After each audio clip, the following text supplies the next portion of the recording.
Chapter 28 of Anna Karenina, Book 7 by Leo Tolstoy, translated by Constance Garnett. This recording is in the public domain. Recording by Marianne. It was bright and sunny. A fine rain had been falling all morning, and now it had not long cleared up. The iron roofs, the flags of the roads, the flints of the pavement, the wheels and leather, the brass and the tin plate of the carriages, all glistened brightly in the May sunshine. It was 3 o'clock, and the very liveliest time in the streets. As she sat in the corner of the comfortable carriage, that hardly swayed on its supple springs, while the greys trotted swiftly, in the midst of the unceasing rattle of wheels and the changing impressions in the pure air, Anna ran over the events of the last days, and she saw her position quite differently from how it had seemed at home. Now the thought of death seemed no longer so terrible and so clear to her, and death itself no longer seemed so inevitable. Now she blamed herself for the humiliation to which she had lowered herself. "I entreat him to forgive me. I have given in to him. I have owned myself at fault. What for? Can't I live without him?" And leaving unanswered the question how she was going to live without him, she fell to reading the signs on the shops. "Office and warehouse. Dental surgeon. Yes, I'll tell Dolly all about it. She doesn't like Vronsky. I shall be sick and ashamed, but I'll tell her. She loves me, and I'll follow her advice. I won't give in to him. I won't let him train me as he pleases. Filipov, bun shop. They say they send their dough to Petersburg. The Moscow water is so good for it. Ah, the springs at Matishchen, and the pancakes." And she remembered how, long, long ago, when she was a girl of 17, she had gone with her Aunt Troitsa. "Riding, too. Was that really me, with red hands? How much that seemed to me then splendid and out of reach has become worthless, while what I had then has gone out of my reach forever. Could I ever have believed then that I could come to such humiliation? How conceited and self-satisfied he will be when he gets my note. But I will show him. How horrid that paint smells! Why is it they're always painting and building? Mode et robe, she read. A man bowed to her. It was Annushka's husband. Our parasites. She remembered how Vronsky had said that. Our? Why our? What's so awful is that one can't tear up the past by its roots. One can't tear it out, but one can hide one's memory of it, and I'll hide it. And then she thought of her past with Alexey Alexandrovitch, of how she had blotted the memory of it out of her life. Dolly will think I'm leaving my second husband, and so I certainly must be in the wrong. As if I care to be right!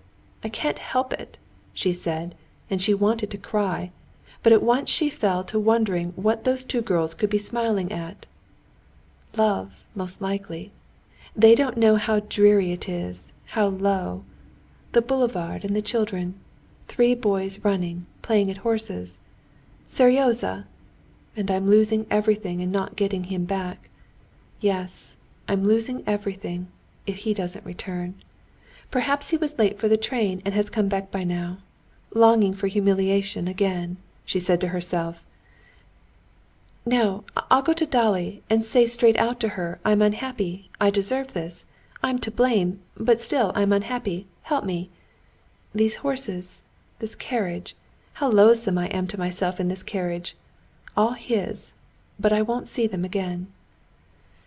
Thinking over the words in which she would tell Dolly, and mentally working her heart up to great bitterness, Anna went upstairs. "Is there anyone here?" she asked in the hall. "Katerina Alexandrovna Levin," answered the footman. Kitty! Kitty, whom Vronsky was in love with, thought Anna. The girl he thinks of with love. He's sorry he didn't marry her. But me he thinks of with hatred, and is sorry he had anything to do with me. The sisters were having a consultation about nursing when Anna called. Dolly went down alone to see the visitor who had interrupted their conversation.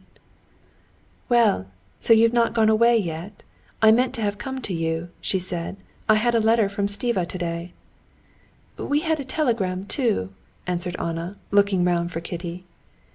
"He writes that he can't make out quite what Alexey Alexandrovitch wants, but he won't go away without a decisive answer." "I thought you had someone with you. Can I see the letter?" "Yes, Kitty," said Dolly, embarrassed. "She stayed in the nursery. She has been very ill." "So I heard. May I see the letter?" "I'll get it directly. But he doesn't refuse. On the contrary, Stiva has hopes," said Dolly, stopping in the doorway. "I haven't, and indeed I don't wish it," said Anna. "What's this? Does Kitty consider it degrading to meet me?" thought Anna when she was alone. "Perhaps she's right too. But it's not for her, the girl who was in love with Vronsky, it's not for her to show me that, even if it is true. I know that in my position I can't be received by any decent woman. I knew that from the first moment I sacrificed everything to him. And this is my reward. Oh, how I hate him! What did I come here for? I'm worse here, more miserable." She heard from the next room the sisters' voices in consultation. "And what am I going to say to Dolly now? Amuse Kitty by the sight of my wretchedness? Submit to her patronizing? No, and besides, Dolly wouldn't understand, and it would be no good my telling her. It would only be interesting to see Kitty, to show her how I despise everyone and everything, and how nothing matters to me now." Dolly came in with the letter. Anna read it and handed it back in silence. "I knew all that," she said, "and it doesn't interest me in the least." "Oh, why so? On the contrary, I have hopes," said Dolly, looking inquisitively at Anna. She had never seen her in such a strangely irritable condition. "When are you going away?" she asked.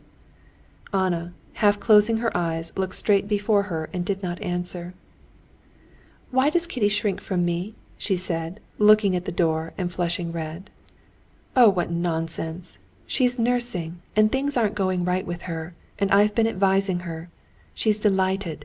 She'll be here in a minute," said Dolly awkwardly, not clever at lying. "Yes, here she is." Hearing that Anna had called, Kitty had wanted not to appear, but Dolly persuaded her. Rallying her forces, Kitty went in, walked up to her, blushing, and shook hands. "I am so glad to see you," she said with a trembling voice. Kitty had been thrown into confusion by the inward conflict between her antagonism to this bad woman and her desire to be nice to her. But as soon as she saw Anna's lovely and attractive face, all feelings of antagonism disappeared. "I should not have been surprised if you had not cared to meet me. I'm used to everything. You have been ill? Yes, you are changed," said Anna. Kitty felt that Anna was looking at her with hostile eyes. She ascribed this hostility to the awkward position in which Anna, who had once patronized her, must feel with her now, and she felt sorry for her. They talked of Kitty's illness, of the baby, of Stiva, but it was obvious that nothing interested Anna. "I came to say good-bye to you," she said, getting up. "Oh, when are you going?" But again not answering, Anna turned to Kitty. "Yes, I am very glad to have seen you," she said with a smile. "I have heard so much of you from everyone, even from your husband. He came to see me, and I liked him exceedingly," she said, unmistakably with malicious intent. "Where is he?" "He has gone back to the country," said Kitty, blushing. "Remember me to him, be sure you do."